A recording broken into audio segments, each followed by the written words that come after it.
ಸಂಕಲ್ಪ ಕಲಾ ಮತ್ತು ಮಹಿಳಾ ಮಹಾವಿದ್ಯಾಲಯ ಗಂಗಾವತಿ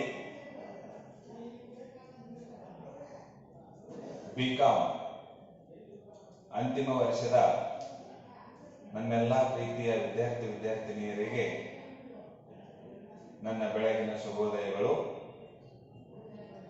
ಈಗಾಗಲೇ ನಾವು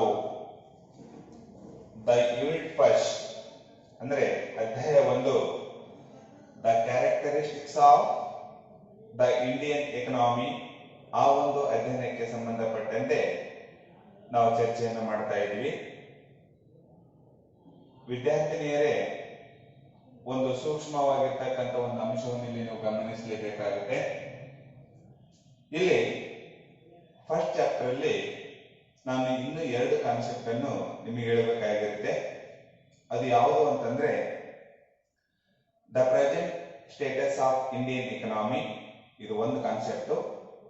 the role of women in economic development ಅಂತಕ್ಕಂಥದ್ದು. ಈ 2 ಕಾನ್ಸೆಪ್ಟ್ ಬಗ್ಗೆ ನಾವಿನ್ನು ಚರ್ಚೆಯನ್ನು ಮಾಡಿಲ್ಲ. ಯಾಕೆಂತಂದ್ರೆ ಸೋರ್ಸ್ ನನಗೆ ನಿನ್ನೆ ಇದ್ರ ಬಗ್ಗೆ ಸಿಕ್ತು ಅಂತಕ್ಕಂಥದ್ದು. ಹಾಗಾಗಿ ನೋಟ್ಸ್ ಅನ್ನು ರೆಡಿ ಮಾಡ್ತಾ ಇದ್ದೀನಿ. ರೆಡಿ ಮಾಡಿದ ಮೇಲೆ ಈ ಕಾನ್ಸೆಪ್ಟ್ ಬಗ್ಗೆ ಚರ್ಚೆಯನ್ನು ಮಾಡೋಣ. ಹಾಗಾಗಿ ವಿದ್ಯಾರ್ಥಿನಿಯರು ಮತ್ತೆ ಸರ್ ಇದು ಹೇಳಿಲ್ಲ ಅಂತಂದು ಯಾರು ಚಿಂತೆ ಮಾಡ್ತಕ್ಕಂಥ ಅವಶ್ಯಕತೆ ಇಲ್ಲ. ಅದಕ್ಕೆ ಸಂಬಂಧಪಟ್ಟಂತೆ ನೋಟ್ಸ್ ಅನ್ನು ರೆಡಿ ಮಾಡ್ತಾ ಇದ್ದೀನಿ. ರೆಡಿ ಮಾಡಿದ ಮೇಲೆ ಮತ್ತೆ ನಾವು ಅದ್ರ ಬಗ್ಗೆ ಚರ್ಚೆಯನ್ನು ಮಾಡೋಣ. ಇವತ್ತು ಬಹಳ ಪ್ರಮುಖವಾಗಿರ್ತಕ್ಕಂಥದ್ದು unit second, India's national income ಅಂತಕ್ಕಂಥದ್ದು. ದ ಚಾಪ್ಟರ್ 2 ಸಿಲೆಬಸ್ ಇದೆ ಇಲ್ಲಿ. The chapter second, India's national income ಅಂದ್ರೆ ಭಾರತದ ರಾಷ್ಟ್ರೀಯ ಆದಾಯ. ಇದಕ್ಕೆ ಇನ್ನೊಂದು ಅರ್ಥದಲ್ಲಿ ನಾವು ಕರಿತೀವಿ ರಾಷ್ಟ್ರೀಯ ವರಮಾನ ಅಂತಂದು ಕೂಡ ಇದನ್ನು ನಾವು ಕರಿತೀವಿ. ಅಂದ್ರೆ India's national income the second chapter ಅಂದ್ರೆ ರಾಷ್ಟ್ರೀಯ ವರಮಾನ ಅಥವಾ ರಾಷ್ಟ್ರೀಯ ಆದಾಯ ಅಂತಕ್ಕಂಥದ್ದು. ಇದಕ್ಕೆ ಸಂಬಂಧಪಟ್ಟಂತೆ ಇವತ್ತು ನಾವು ಪ್ರಮುಖವಾಗಿ 4 ಅಂಶಗಳನ್ನು ಚರ್ಚೆ ಮಾಡೋಣ. The first one introduction, the second one meaning of national income, third one definitions and fourth one importance. ಅಂದರೆ ರಾಷ್ಟ್ರೀಯ ವರಮಾನದ ಒಂದು ಪೀಠಿಕೆ, ರಾಷ್ಟ್ರೀಯ ವರಮಾನದ ಅರ್ಥ, ರಾಷ್ಟ್ರೀಯ ವರಮಾನಕ್ಕೆ ಸಂಬಂಧಪಟ್ಟಂತೆ ಅನೇಕ ರೀತಿಯಾದ ಅರ್ಥಶಾಸ್ತ್ರಜ್ಞರು ತಮ್ಮದೇ ಆಗಿರ್ತಕ್ಕಂಥ ಒಂದು ಅಭಿಪ್ರಾಯವನ್ನು ವ್ಯಕ್ತಪಡಿಸಿದ್ದಾರೆ. ಅದರ ಬಗ್ಗೆ ಸಂಬಂಧಪಟ್ಟಂತೆ ಚರ್ಚೆ ಮಾಡೋಣ. ಇನ್ನು ಕೊನೆಯದಾಗಿ the importance of national income ಅಂದ್ರೆ ರಾಷ್ಟ್ರೀಯ ವರಮಾನದ ಪ್ರಾಮುಖ್ಯತೆ ಅಂತಕ್ಕಂಥದ್ದು. ಇವತ್ತಿನ ಒಂದು ನೀವು ಮತ್ತು ನಾವು ಚರ್ಚೆ ಮಾಡಬೇಕಾಗಿರ್ತಕ್ಕಂಥ ಪ್ರಮುಖ ಈ 4 ಅಂಶಗಳನ್ನು ಇವತ್ತು ಚರ್ಚೆ ಮಾಡೋಣ. ದಯವಿಟ್ಟು ಎಲ್ಲ ವಿದ್ಯಾರ್ಥಿನಿಯರಲ್ಲಿ ಒಂದು ಮನವಿ ಅಂತನಾದ್ರೂ ತಿಳ್ಕೊಳ್ಳಿ ಅಥವಾ ಏನಂತನಾದ್ರೂ ಭಾವಿಸಿರಿ. ನೀವು ಸರಿಯಾದ ರೀತಿಯಲ್ಲಿ ವಿಡಿಯೋ ನೋಡ್ತಾ ಇಲ್ಲ. ಇಲ್ಲಿಯವರೆಗೆ ನಾನು ಕ್ಲಾಸ್ ಮಾಡಿರ್ತಕ್ಕಂಥದ್ದು ಯೂಟ್ಯೂಬ್ ಮೂಲಕ ಏನು ಕ್ಲಾಸ್ ಮಾಡಿದ್ದೇವಲ್ಲ, ಕೇವಲ 60 ರಿಂದ 70 ಜನ ಮಾತ್ರ ನೋಡ್ತಾ ಇದ್ದಾರೆ. ಹಾಗಾಗಿ ಕೇವಲ ಇದು 60 ರಿಂದ 70 ವಿದ್ಯಾರ್ಥಿನಿಯರಿಗೆ ಸೀಮಿತವಾಗಿಲ್ಲ. ಬಿಕಾಂ ಅಂತಿಮ ವರ್ಷದ ವಿದ್ಯಾರ್ಥಿನಿಯರು ಏನಿದಾರಲ್ಲ ಅವರೆಲ್ಲರೂ ವಿಡಿಯೋವನ್ನು ನೋಡಬೇಕು ಅಂತಕ್ಕಂಥದ್ದು ನನ್ನ ಕಳಕಳಿ. ಇರಲಿ, ಹಾಗಾದ್ರೆ ಇವತ್ತು ನಾವು ರಾಷ್ಟ್ರೀಯ ವರಮಾನದ ಬಗ್ಗೆ ಫಸ್ಟ್ ಬರ್ತಕ್ಕಂಥದ್ದು ಯಾವ್ದಂತಂದ್ರೆ ಇಂಟ್ರೊಡಕ್ಷನ್. ಹೆಸರೇ ಹೇಳುತ್ತೆ, ನೀವಾಗಲೇ ಸೆಕೆಂಡ್ ಇಯರ್ ಅಲ್ಲಿ PUC ಸೆಕೆಂಡ್ ಇಯರ್ ಅಲ್ಲಿ ನ್ಯಾಷನಲ್ ಇನ್ಕಮ್ ಅಕೌಂಟಿಂಗ್ ಅಂತಕ್ಕಂಥದ್ದು ಬರುತ್ತೆ. ಮ್ಯಾಕ್ರೋ ಎಕನಾಮಿಕ್ಸ್ ಅಂದ್ರೆ ಸಮಗ್ರ ಅರ್ಥಶಾಸ್ತ್ರದಲ್ಲಿ ರಾಷ್ಟ್ರೀಯ ವರಮಾನದ ಲೆಕ್ಕಾಚಾರ ಅಂತಕ್ಕಂಥದ್ದು ಬರುತ್ತೆ. ಆ ಪಾಠ ಏನಾದರೂ ಸರಿಯಾದ ರೀತಿಯಲ್ಲಿ ನೀವು ಸೆಕೆಂಡ್ ಇಯರ್ ಅಲ್ಲಿ ತಿಳ್ಕೊಂಡಿದ್ದೆ ಆದರೆ ಇದು ಬಹಳ ಸರಳವಾಗಿರ್ತಕ್ಕಂಥದ್ದು. ಇಲ್ಲಿ ಏನಾಗುತ್ತೆ, ಸರಳ ಆಗುತ್ತೆ. ರಾಷ್ಟ್ರೀಯ ವರಮಾನ ರಾಷ್ಟ್ರೀಯ ಆದಾಯದ ಆರ್ಥಿಕ ಪರಿಸ್ಥಿತಿಯ ಬಗ್ಗೆ ಕೂಲಂಕುಷವಾಗಿ ಅಥವಾ ಸ್ಥೂಲವಾಗಿ ಈ ರಾಷ್ಟ್ರೀಯ ವರಮಾನ ಅಂತಕ್ಕಂಥದ್ದು ಏನ್ ಮಾಡುತ್ತೆ, ಚರ್ಚೆಯನ್ನು ಮಾಡುತ್ತೆ. ಒಂದು ದೇಶದ ಅಥವಾ ಒಂದು ರಾಷ್ಟ್ರದ ಜನರ ಜೀವನ ಮಟ್ಟ, ಜನರ ಆರ್ಥಿಕ ಪ್ರಗತಿ, ವಿವಿಧ ವಲಯಗಳ ಬೆಳವಣಿಗೆ ಮತ್ತು ಆರ್ಥಿಕ ಚಟುವಟಿಕೆಗಳ ಒಂದು ಸ್ವರೂಪ ಮತ್ತು ರಚನೆ ಮುಂತಾದ ಅಂಶಗಳ ಮೇಲೆ ಈ ರಾಷ್ಟ್ರೀಯ ವರಮಾನ ಅಂತಕ್ಕಂಥದ್ದು ಬೆಳಕನ್ನು ಚೆಲ್ಲುತ್ತೆ. ರಾಷ್ಟ್ರೀಯ ವರಮಾನ ಅಂತಕ್ಕಂಥದ್ದು ದೇಶದ ಆರ್ಥಿಕ ಪರಿಸ್ಥಿತಿಯನ್ನು ಅಥವಾ ಆರ್ಥಿಕ ವ್ಯವಸ್ಥೆಯನ್ನು ಕೂಲಂಕುಷವಾಗಿ ಅಧ್ಯಯನ ಮಾಡುತ್ತೆ. ಅಧ್ಯಯನ ಮಾಡುವುದರ ಜೊತೆಗೆ ಇದು ಒಂದು ರಾಷ್ಟ್ರದ ಜನರ ಜೀವನ ಮಟ್ಟ ಆಗಿರ್ಬೋದು, ಒಂದು ರಾಷ್ಟ್ರದ ಆರ್ಥಿಕ ಪ್ರಗತಿ ಅಂತಕ್ಕಂಥದ್ದಾಗಿರ್ಬೋದು, ಒಂದು ರಾಷ್ಟ್ರದ ಆರ್ಥಿಕ ಬೆಳವಣಿಗೆ ಅಂತಕ್ಕಂಥದ್ದಾಗಿರ್ಬೋದು, ಒಂದು ರಾಷ್ಟ್ರದ ವಿವಿಧ ವಲಯಗಳ ಬೆಳವಣಿಗೆ ಅಂತಕ್ಕಂಥದ್ದಾಗಿರ್ಬೋದು. ಹೀಗೆ ಈ ರಾಷ್ಟ್ರೀಯ ವರಮಾನ ಅಂತಕ್ಕಂಥದ್ದು ಎಲ್ಲ ಅಂಶಗಳ ಮೇಲೆ ಇದೇನ್ ಮಾಡುತ್ತೆ, ಬೆಳಕನ್ನು ಚೆಲ್ಲುತ್ತೆ. ರಾಷ್ಟ್ರೀಯ ವರಮಾನದ ಮೂಲಕ ಒಂದು ರಾಷ್ಟ್ರದ ಆರ್ಥಿಕ ಪ್ರಗತಿಯನ್ನು ಸಾಧಿಸುತ್ತದೆಯೋ ಇಲ್ಲವೋ ಎಂಬುದರ ಬಗ್ಗೆ ತಿಳಿಯಬಹುದಾಗಿದೆ. ರಾಷ್ಟ್ರೀಯ ವರಮಾನ ದೇಶದ ಒಂದು ಆರ್ಥಿಕ ಬೆಳವಣಿಗೆ ಅಂತಕ್ಕಂಥದ್ದು ಅಥವಾ ದೇಶದ ಆರ್ಥಿಕ ಪ್ರಗತಿಗೆ ಇದು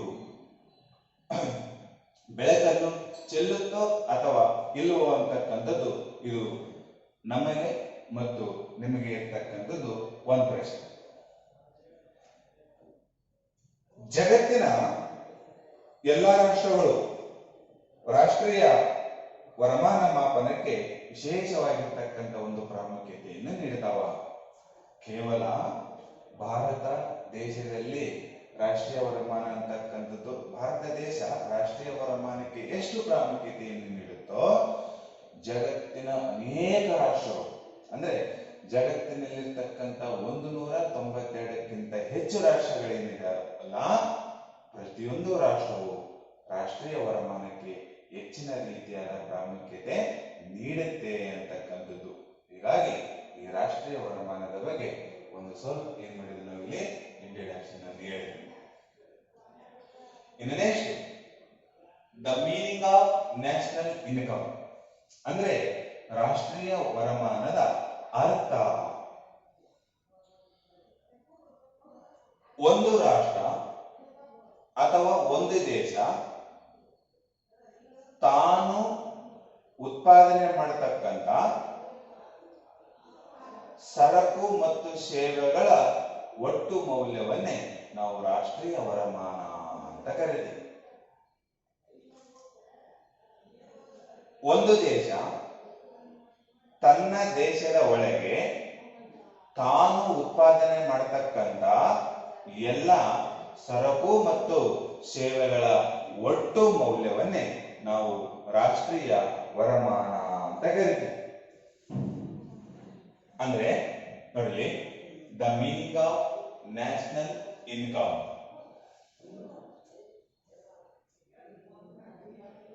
In a particular country,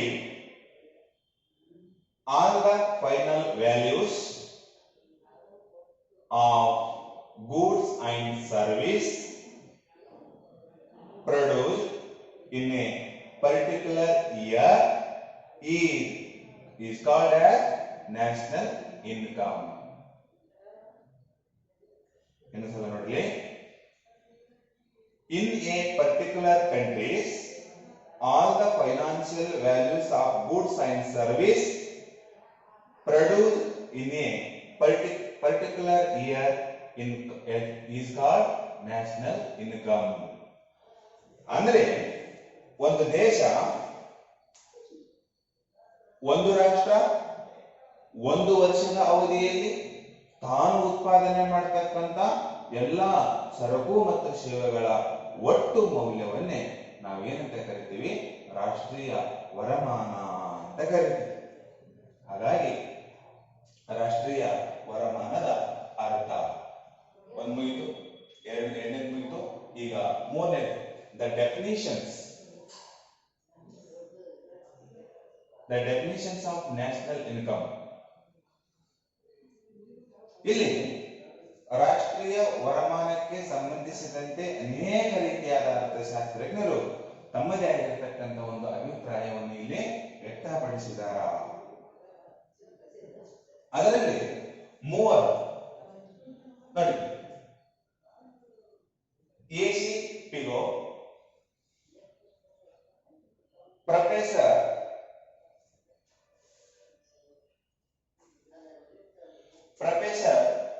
ಐರ್ವಿಂಗ್ Fisher, and third one J.R. Hicks. ಈ ಮೂವರು ಅರ್ಥಶಾಸ್ತ್ರಜ್ಞರು ರಾಷ್ಟ್ರೀಯ ವರಮಾನಕ್ಕೆ ಸಂಬಂಧಿಸಿದಂತೆ ತಮ್ಮದೇ ಆಗಿರತಕ್ಕಂಥ ಅಭಿಪ್ರಾಯವನ್ನು ವ್ಯಕ್ತಪಡಿಸಿದಾರ. ಅದರಲ್ಲಿ ಫಸ್ಟ್ ಎಸಿ ಪಿಗೋ ಅಂತಕ್ಕಂಥವ್ರು ಒಬ್ರು, ಪ್ರೊಫೆಸರ್ ಇರ್ವಿಂಗ್ ಫಿಶರ್ ಅಂತಕ್ಕಂಥವ್ರು, ಇನ್ನು ಥರ್ಡ್ ಒನ್ J.R. Hicks.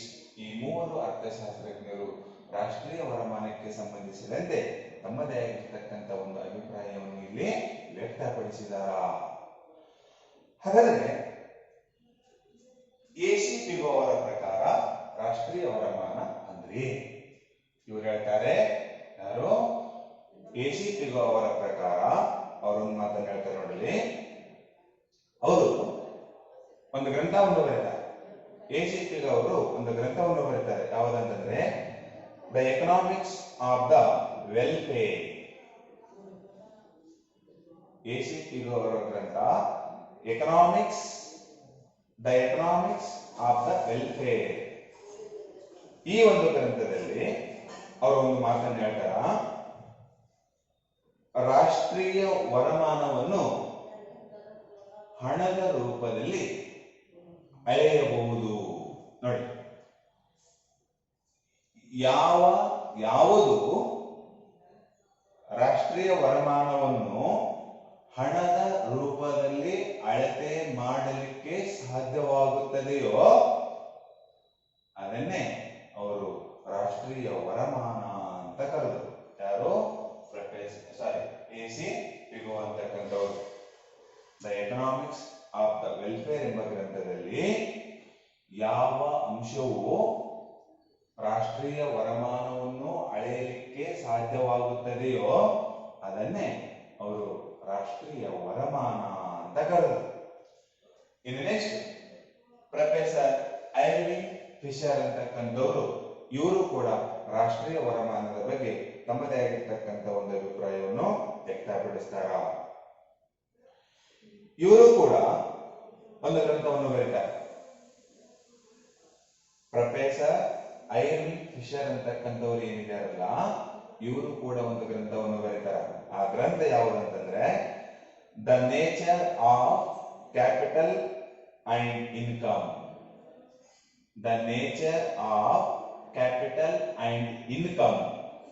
ನೋಡಿ, ಈ ಒಂದು ಗ್ರಂಥವನ್ನು ಪ್ರೊಫೆಸರ್ ಐರ್ವಿಂಗ್ ಫಿಶರ್ ಅವರು ಒಂದು ಗ್ರಂಥವನ್ನು ಬರೀತಾರ. ಈ ಗ್ರಂಥದಲ್ಲಿ ರಾಷ್ಟ್ರೀಯ ವರಮಾನದ ಬಗ್ಗೆ ಇವರು ಏನ್ ಹೇಳ್ತಾರೆ ನೋಡಿ, ಅನುಭೋಗದ ಮೂಲಕ ರಾಷ್ಟ್ರೀಯ ಆದಾಯವನ್ನು ಕಂಡುಹಿಡಿಯುವುದು ಹೆಚ್ಚು ಸಮರ್ಪಕವಾಗಿದೆ. ನೋಡಿ, ಅನುಭೋಗದ ಮೂಲಕ ರಾಷ್ಟ್ರೀಯ ವರಮಾನವನ್ನು ಅಥವಾ ರಾಷ್ಟ್ರೀಯ ಆದಾಯವನ್ನು ಕಂಡುಹಿಡಿಯುವುದು ಹೆಚ್ಚು ಸಮರ್ಪಕವಾಗಿದೆ ಎಂಬ ಮಾತನ್ನು ಯಾರು ಹೇಳ್ತಾರ? ಪ್ರೊಫೆಸರ್ ಐರ್ವಿಂಗ್ ಫಿಶರ್ ಅಂತಕ್ಕಂಥವರು ರಾಷ್ಟ್ರೀಯ ವರಮಾನದ ಬಗ್ಗೆ ಈ ರೀತಿಯಾಗಿ ಒಂದು ಅಭಿಪ್ರಾಯವನ್ನು ವ್ಯಕ್ತಪಡಿಸ್ತಾರೆ. ಅದು ಯಾವುದರಲ್ಲಿ? ಅವರು ಬರೆದಿರತಕ್ಕಂತ ಒಂದು ಗ್ರಂಥ the nature of capital and income ಎಂಬ ಗ್ರಂಥದಲ್ಲಿ ಅನುಭವದ ಮೂಲಕ ರಾಷ್ಟ್ರೀಯ ಆದಾಯವನ್ನು ಅಥವಾ ರಾಷ್ಟ್ರೀಯ ವರಮಾನವನ್ನು ಏನ್ ಮಾಡಬಹುದು ಕಂಡುಹಿಡಿಯಲಿಕ್ಕೆ ಸಮರ್ಪಕವಾಗಿರುತ್ತೆ ಅಂತಕ್ಕಂಥದ್ದು. ಇನ್ನು ಕೊನೆಯದಾಗಿ ಯಾರು JRX ಅಂತಕ್ಕಂಥವರು, ಇವರು ಕೂಡ ರಾಷ್ಟ್ರೀಯ ವರಮಾನದ ಬಗ್ಗೆ ಏನ್ ಹೇಳ್ತಾರೆ ನೋಡಿ. ಒಂದು ವರ್ಷದಲ್ಲಿ ರಾಷ್ಟ್ರದ ಜನರ ಅನುಭೋಗಕ್ಕೆ, ಸರಿಯಾಗಿ ಅರ್ಥ ಕೇಳ್ಕೊಂತ ಹೋಗ್ಬೇಕು, ಒಂದು ವರ್ಷದಲ್ಲಿ ರಾಷ್ಟ್ರದ ಜನರ ಅನುಭೋಗಕ್ಕೆ ಲಭ್ಯವಾಗುವ ಸರಕು ಮತ್ತು ಸೇವೆಗಳೇ ರಾಷ್ಟ್ರೀಯ ವರಮಾನ ಅಂತಕ್ಕಂಥದ್ದು ಯಾರು ಹೇಳ್ತಾರೆ? JRX ಅಂತಕ್ಕಂಥವ್ರು. ಒಂದು ವರ್ಷದಲ್ಲಿ ರಾಷ್ಟ್ರದ ಜನರ ಅನುಭೋಗಕ್ಕೆ ಲಭ್ಯವಾಗುವಂತಹ ಸರಕು ಮತ್ತು ಸೇವೆಗಳೇ ಒಟ್ಟು ಮೌಲ್ಯವೇ ಅಥವಾ ಸರಕು ಮತ್ತು ಸೇವೆಗಳೇ ರಾಷ್ಟ್ರೀಯ ವರಮಾನ ಅಂತ ಕರೆದು.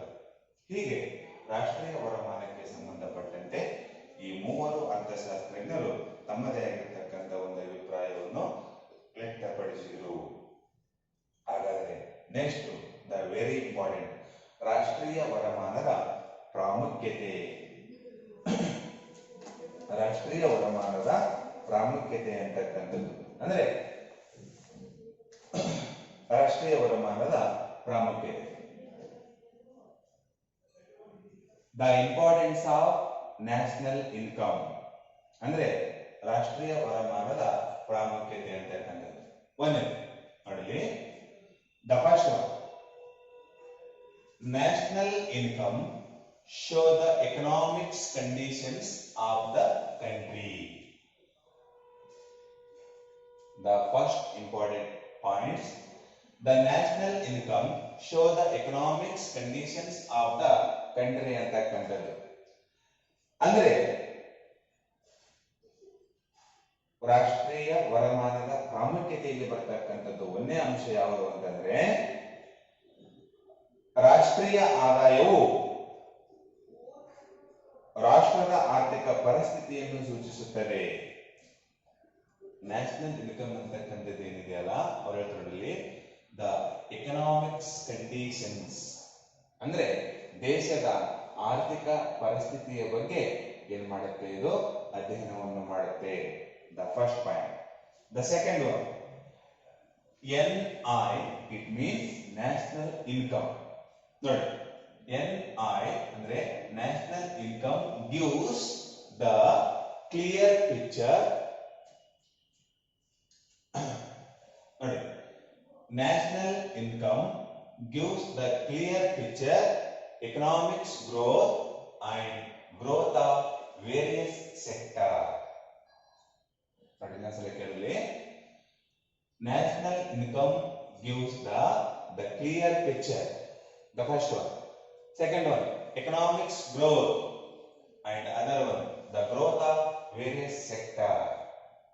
ಅಂದ್ರೆ ಈ ರಾಷ್ಟ್ರೀಯ ವರಮಾನ ಅಂತಕ್ಕಂಥದ್ದು ಏನಿದೆಯಲ್ಲ, ಒಂದು ರಾಷ್ಟ್ರದ ಜನರ ಜೀವನ ಮಟ್ಟ, ಜನರ ಆರ್ಥಿಕ ಪ್ರಗತಿ ಮತ್ತು ವಿವಿಧ ವಲಯಗಳ ಬೆಳವಣಿಗೆ ಹಾಗೂ ಆರ್ಥಿಕ ರಚನೆಯ ಮೇಲೆ ಈ ರಾಷ್ಟ್ರೀಯ ವರಮಾನ ಅಂತಕ್ಕಂಥದ್ದು ಬೆಳಕನ್ನು ಚೆಲ್ಲುತ್ತೆ. ನಾನು ಈ ಅಂಶವನ್ನು ಆಗಲೇ ಯಾವಾಗ ಹೇಳಿದ್ದೆ, ರಾಷ್ಟ್ರೀಯ ವರಮಾನದ ಇಂಟ್ರಡಕ್ಷನ್ ಹೇಳ ಮುಂದೆ ಹೇಳಿದ್ದೆ ನಾನು. ರಾಷ್ಟ್ರೀಯ ವರಮಾನ ಅಂತಕ್ಕಂಥದ್ದು ದೇಶದ ಆರ್ಥಿಕ ಪ್ರಗತಿ, ದೇಶದ ಆರ್ಥಿಕ ಬೆಳವಣಿಗೆ, ವಿವಿಧ ವಲಯಗಳ ಮೇಲೆ ಈ ರಾಷ್ಟ್ರೀಯ ವರಮಾನ ಅಂತಕ್ಕಂಥದ್ದು ಏನಾಗುತ್ತಾ ಬೆಳಕನ್ನು ಚೆಲ್ಲುತ್ತೆ. ಇದು ಎರಡನೇ ಪ್ರಾಮುಖ್ಯತೆ. ನೋಡಿ, ಒಂದು ರಾಷ್ಟ್ರದ ಜನರ ಜೀವನ ಮಟ್ಟ, ಅವರ ಆರ್ಥಿಕ ಪ್ರಗತಿ, ವಿವಿಧ ವಲಯಗಳ ಬೆಳವಣಿಗೆ ಹಾಗೂ ಆರ್ಥಿಕ ರಚನೆಯ ಮೇಲೆ ಈ ರಾಷ್ಟ್ರೀಯ ವರಮಾನ ಅಂತಕ್ಕಂಥದ್ದು ಬೆಳಕನ್ನು ಚೆಲ್ಲುತ್ತೆ. ಅದಕ್ಕೆ ಅವರು ಮೂರು ಹೇಳ್ತಾರ, the clear picture, the economics growth, ಆರ್ಥಿಕ ಬೆಳವಣಿಗೆ, the growth of various sector, ವಿವಿಧ ವಲಯಗಳ ಬಗ್ಗೆ ಈ ರಾಷ್ಟ್ರೀಯ ವರಮಾನ ಅಂತಕ್ಕಂಥದ್ದು ಬೆಳಕನ್ನು ಚೆಲ್ಲುತ್ತೆ. The second point. Third, It is the measurement tools of economics progress. Third point. It is the measurement tools of economics progress ಅಂತಕ್ಕಂಥದ್ದು. ಅಂದ್ರೆ ಇದು ಆರ್ಥಿಕ ಪ್ರಗತಿಯ ಅಳತೆಗೋಲಾಗಿದೆ. ಯಾವುದು? ರಾಷ್ಟ್ರೀಯ ವರಮಾನ ಅಂತಕ್ಕಂಥದ್ದು. ರಾಷ್ಟ್ರೀಯ ವರಮಾನದ ಪ್ರಾಮುಖ್ಯತೆಯಲ್ಲಿ ಮೂರನೇ ಅಂಶ ಯಾವುದು ಅಂತಂದ್ರೆ ಇದು ಆರ್ಥಿಕ ಪ್ರಗತಿಯ ಅಳತೆಗೋಲಾಗಿದೆ ಅಂತಕ್ಕಂಥದ್ದು. Next, to calculations national income, to knowing the what is level of a country's development stage. ನೋಡಿ, to calculation national income, to knowing the what is the level of a country's development stages. ರಾಷ್ಟ್ರೀಯ ವರಮಾನದ ಪ್ರಾಮುಖ್ಯತೆಯಲ್ಲಿ ಮತ್ತೊಂದು ಅಂಶ ಯಾವುದು ಅಂದ್ರೆ ರಾಷ್ಟ್ರೀಯ ವರಮಾನದಿಂದ ಒಂದು ರಾಷ್ಟ್ರದ ಅಭಿವೃದ್ಧಿಯ ಮಟ್ಟ ಯಾವ ಹಂತದಲ್ಲಿದೆ ಎಂಬುದರ ಬಗ್ಗೆ ತಿಳಿದುಕೊಳ್ಳಬಹುದು. ನೋಡಲಿ, ರಾಷ್ಟ್ರೀಯ ವರಮಾನದಿಂದ ಒಂದು ರಾಷ್ಟ್ರದ ಅಭಿವೃದ್ಧಿ ಯಾವ ಹಂತದಲ್ಲಿದೆ ಎಂಬುದನ್ನು ನಾವೇನ್ ಮಾಡಬಹುದು, ಇಲ್ಲಿ ತಿಳಿದುಕೊಳ್ಳಬಹುದು. Next, fifth one, standard living compare with the various countries. ನೋಡಿ, the standard living compare with the various countries ಅಂತಕ್ಕಂಥದ್ದು ಅಂದ್ರೆ ವಿವಿಧ ರಾಷ್ಟ್ರಗಳೊಂದಿಗೆ ಜನರ ಜೀವನ ಮಟ್ಟವನ್ನು ಹೋಲಿಕೆ ಮಾಡಬಹುದು. ಅವ್ರು ಹೇಳ್ತಾರೆ ನೋಡಲಿ, ನೋಡಿ, the standard living compare with the various countries. ಜಗತ್ತಿನ ಅನೇಕ ರಾಷ್ಟ್ರದ ಜನರೊಂದಿಗೆ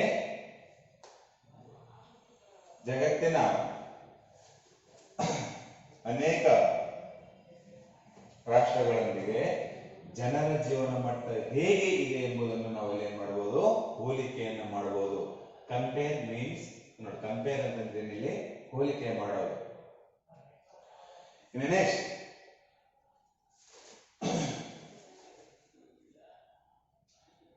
the main important concept, give the information about the saving. ನೋಡಿ, give the information about saving, investment, production of various sector. ಅಂದ್ರೆ ದೇಶದ ಒಂದು ಉಳಿತಾಯ, ಹೂಡಿಕೆ, ವಿವಿಧ ವಲಯಗಳ ಉತ್ಪಾದನೆ, ಉದ್ಯೋಗದ ಮಾಹಿತಿ ಮುಂತಾದವುಗಳ ಬಗ್ಗೆ ಇಲ್ಲಿ ಏನ್ ಮಾಡಬಹುದು, ಅಧ್ಯಯನ ಮಾಡಬಹುದು. ದೇಶದಲ್ಲಿ ಉಳಿತಾಯ, ಹೂಡಿಕೆ, ವಿವಿಧ ವಲಯಗಳ ಉತ್ಪಾದನೆ, ಉದ್ಯೋಗದ ಮಾಹಿತಿ ಮುಂತಾದವುಗಳ ಬಗ್ಗೆ ನಾವಿಲ್ಲಿ ಮಾಹಿತಿಯನ್ನು ಏನ್ ಮಾಡಬಹುದು, ಇಲ್ಲಿ ಕಲೆ ಹಾಕಬಹುದು. ಅದಕ್ಕೆ ಅವರು ಹೇಳ್ತಾರ, give the information about saving, investment, production and various sector ಅಂತಕ್ಕಂಥದ್ದು. ಈ ಅಂಶಗಳ ಬಗ್ಗೆ ನಾವೇನ್ ಮಾಡಬಹುದು, ಇಲ್ಲಿ ಮಾಹಿತಿಯನ್ನು ತಿಳ್ಕೋಬಹುದು. ಇನ್ನು next, the government forming the new development plans. ಸರ್ಕಾರವು ಹೊಸ ಅಭಿವೃದ್ಧಿ ನೀತಿ ನಿಯಮಗಳನ್ನು ರೂಪಿಸಲು ಸಹಕಾರಿಯಾಗಿದೆ. ನೋಡಿ, ಸರ್ಕಾರವು ಹೊಸದಾಗಿರ್ತಕ್ಕಂಥ ನೀತಿ ನಿಯಮಗಳನ್ನು ರೂಪಿಸಲು ಇಲ್ಲಿ ಸಹಾಯಕ ಆಗುತ್ತೆ. ಅದಕ್ಕೆ ಅವ್ರು ಹೇಳ್ತಾರ, the government forming the new development plans. ಸರ್ಕಾರದ ಹೊಸ ನೀತಿ ನಿಯಮಗಳನ್ನು ರೂಪಿಸಲು ಇಲ್ಲಿ ಸಹಾಯಕ ಆಗುತ್ತೆ. Next, the forming the budgetary policy of the country. ನೋಡಿ, forming the budgetary policy of the country ಅಂತಕ್ಕಂಥದ್ದು ಅಂದ್ರೆ ಮುಂಗಡ ಪತ್ರದ ನೀತಿ ಮುಂಗಡ ಪತ್ರದ ನೀತಿಯನ್ನು ರೂಪಿಸಲು ಕೂಡ ಸಹಾಯಕ ಆಗುತ್ತೆ. The last one, the last important point, to knowing the national income, the government distribute the granting aid. ನೋಡಿ, granting aid to the status. ರಾಷ್ಟ್ರೀಯ ವರಮಾನದ ಆಧಾರದ ಮೇಲೆ ವಿವಿಧ ರಾಜ್ಯಗಳಿಗೆ ಅನುದಾನವನ್ನು ಹಂಚಿಕೆ ಮಾಡೋದು. ನೋಡಿ, the granting aid to the states ಅಂದ್ರೆ ರಾಷ್ಟ್ರೀಯ ವರಮಾನದ ಆಧಾರದ ಮೇಲೆ ವಿವಿಧ ರಾಜ್ಯಗಳಿಗೆ ಏನ್ ಮಾಡೋದು, ಅನುದಾನವನ್ನು ಬಿಡುಗಡೆ ಮಾಡೋದು.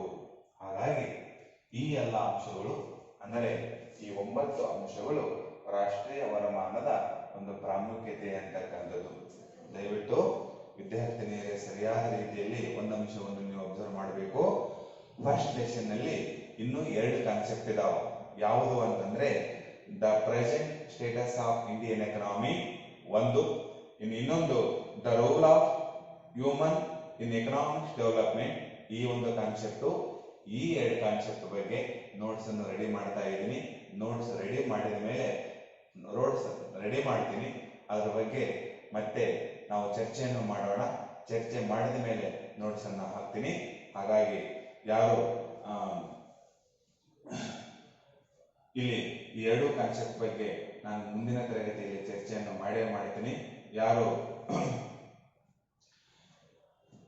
ದಯವಿಟ್ಟು ಏನು ಬೇಜಾರಾಗ್ತಕ್ಕಂಥ ಅವಶ್ಯಕತೆ ಇಲ್ಲ.